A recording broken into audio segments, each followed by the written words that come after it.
Game Over Brasil, bom dia, boa tarde, boa noite e bomba! O Eduardo está decepcionado com o Brasil. Eu acho que isso já era normal, né? Bom, a gente vai falar um pouco sobre o jogo que o Eduardo entrou e o que está se desenrolando. Aparentemente, os adultos voltaram à sala de negociação e as negociações não estão indo no ritmo que o TikTok quer, o ritmo que a extrema-direita quer. Então a gente vai falar um pouco sobre isso e um pouco sobre o que vai acontecer, o que pode acontecer com as coisas daqui para frente no Brasil, no que se diz respeito à direita. Muito obrigado e vamos ao vídeo, roda a vinheta.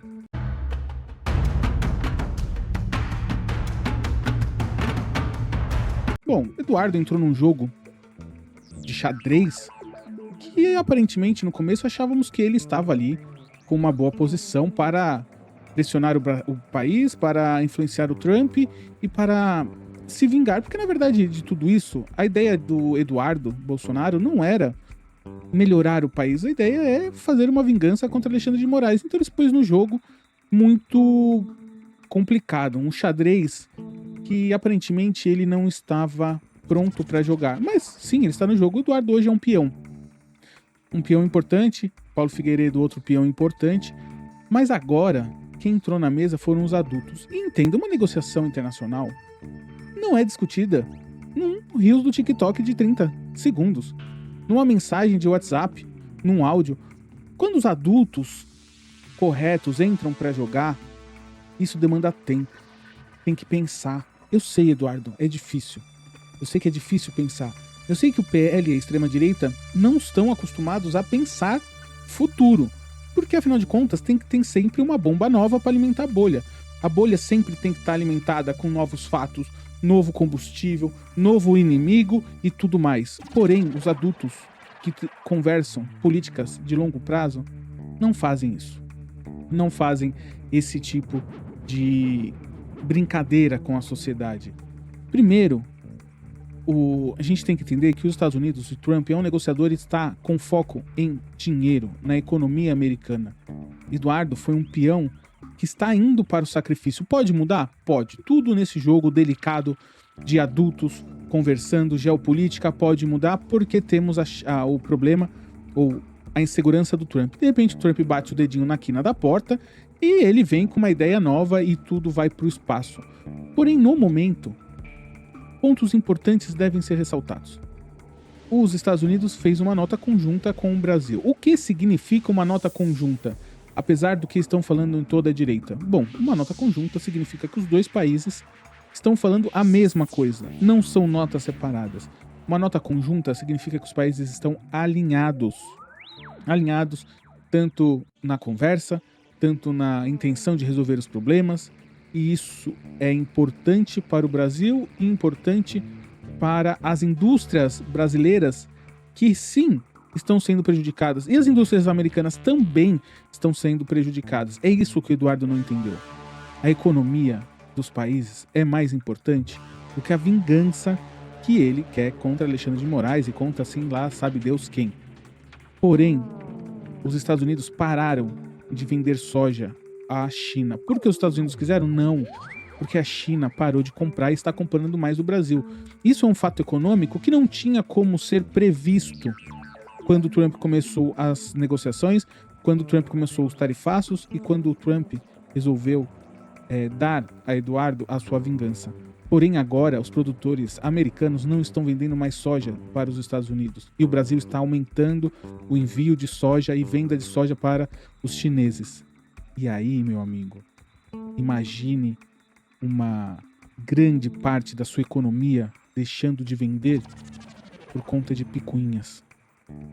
Deixando de vender por conta de ações não bem alinhadas com a diplomacia. E isso que está passando do Donald Trump. Fora o shutdown, que é a paralisação econômica. Então Trump tem que dar resultado, tem que dar vitórias a ele, como político falastrão que é, e ao seu povo, que está deixando de vender, ou, resumindo, deixando de ganhar dinheiro e pagando mais caro em produtos vindo do Brasil. O Trump precisa dessa vitória. E essa vitória virá. De um jeito ou de outro, ela virá. E o que a direita no Brasil está fazendo? Tentando sabotar. Mas calma aí. A direita e a esquerda, elas não são inimigas como se conta.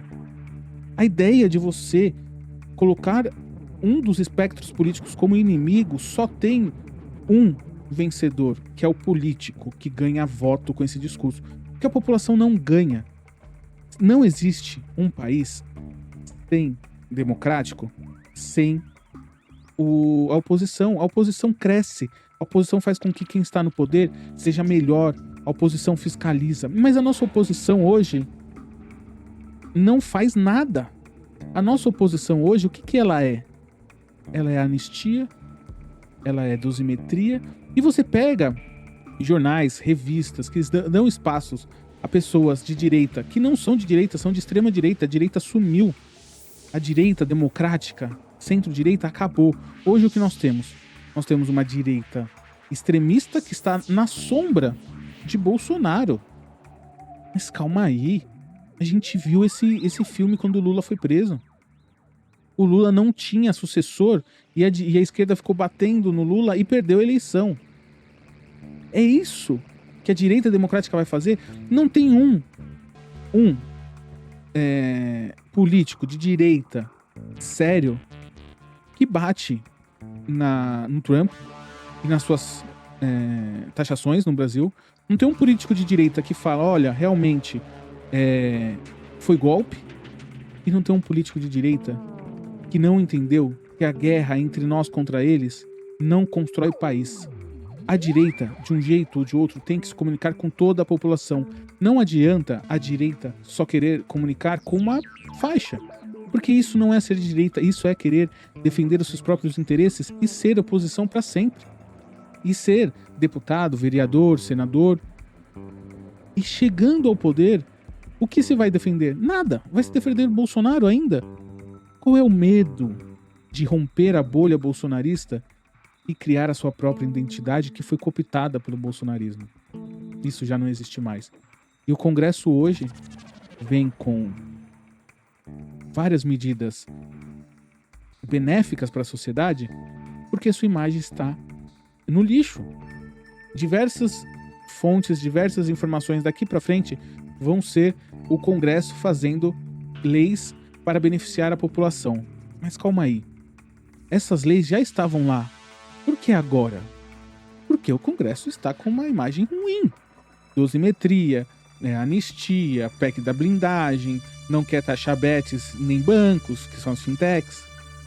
E aí, no final das contas, você vê quem paga a conta desse país é as pessoas mais pobres, pagando os impostos sobre consumo, desproporcionais. Nós temos um vídeo só sobre impostos aqui. Você entender o que são impostos desproporcionais. E o que a Alemanha está fazendo está dando certo. Então, o que nós de direita queremos? Queremos uma guerra? Queremos entrar numa ideia que já se passou, numa acusação de esquerda comunista que vai dividir a sua casa e colocar pessoas para morar, que vai, sei lá o que mais. Os números estão aí. A economia está aí. E aí, não se discute ideias. Não se discute projeto de país da direita. E nem da esquerda também. Se discute o ódio um pelo outro. E de ódio em ódio vai se ganhar quem desperta mais ódio no outro? Que país é esse que os políticos ganham eleições à base do ódio? Eduardo entrou num jogo que ele tá vendo que está perdendo. Agora, vamos ter que esperar o próximo grande assunto bombar. Os Correios não pegaram, porque os Correios estão em crise desde que eu sou criança. Eu escuto que os Correios vão fechar. A ideia do próximo ministro tá aí repercutindo na bolha bolsonarista, mas calma aí. Quando Jair Bolsonaro foi escolher os seus 2 ministros que tinha de direito pela aposentadoria, ele escolheu um terrivelmente evangélico. E a bolha bolsonarista achou legal.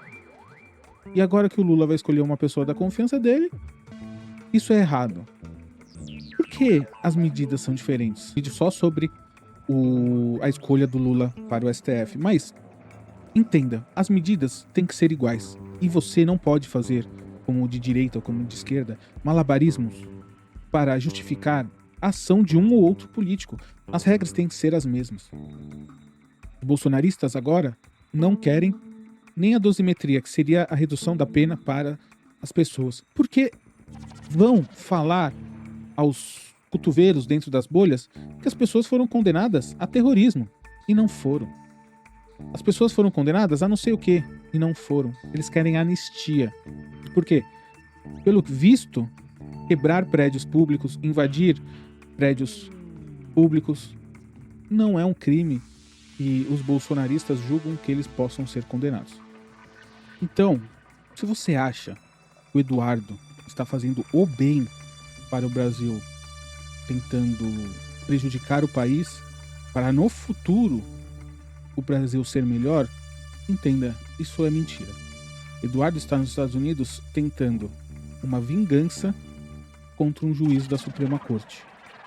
E essa vingança não tem nada a ver com injustiça. Tem a ver com a família Bolsonaro continuar mandando na extrema-direita e suprimindo todo o poder de raciocínio da direita democrática. A direita democrática, hoje, está submissa a uma ideia de que só Bolsonaro pode ter votos da direita. E isso é mentira. A direita democrática é muito maior. E a direita democrática não quer guerra contra a esquerda. A direita democrática quer discutir ideias para o país com a esquerda e assim construir um país melhor. Se a lei é boa e ajuda a população, deve ser votada. Se a lei é ruim ou não está alinhada com os princípios da direita, a direita vota contra. O que não pode é a direita querer sabotar um governo, mas que o resultado é a população ficando pior. Isso não é política. Isso é egoísmo. No Congresso, não se tem direita, esquerda, cima, embaixo. No Congresso deveria se ter o bem do país, alinhado com seus princípios. E uma das vezes a direita vai ganhar, outra a esquerda vai ganhar. E assim se constrói um país junto, focado, não com brigas, não envolvendo a religião. Porque, afinal de contas, Deus não está na direita, não está na esquerda. Deus está na religião e lá ele constrói a sua obra. Ele não constrói a sua obra através de políticos. Ele constrói a sua obra através do amor entre as pessoas e não entra na guerra entre espectros políticos. É isso, muito obrigado, bom sabadão e até a próxima.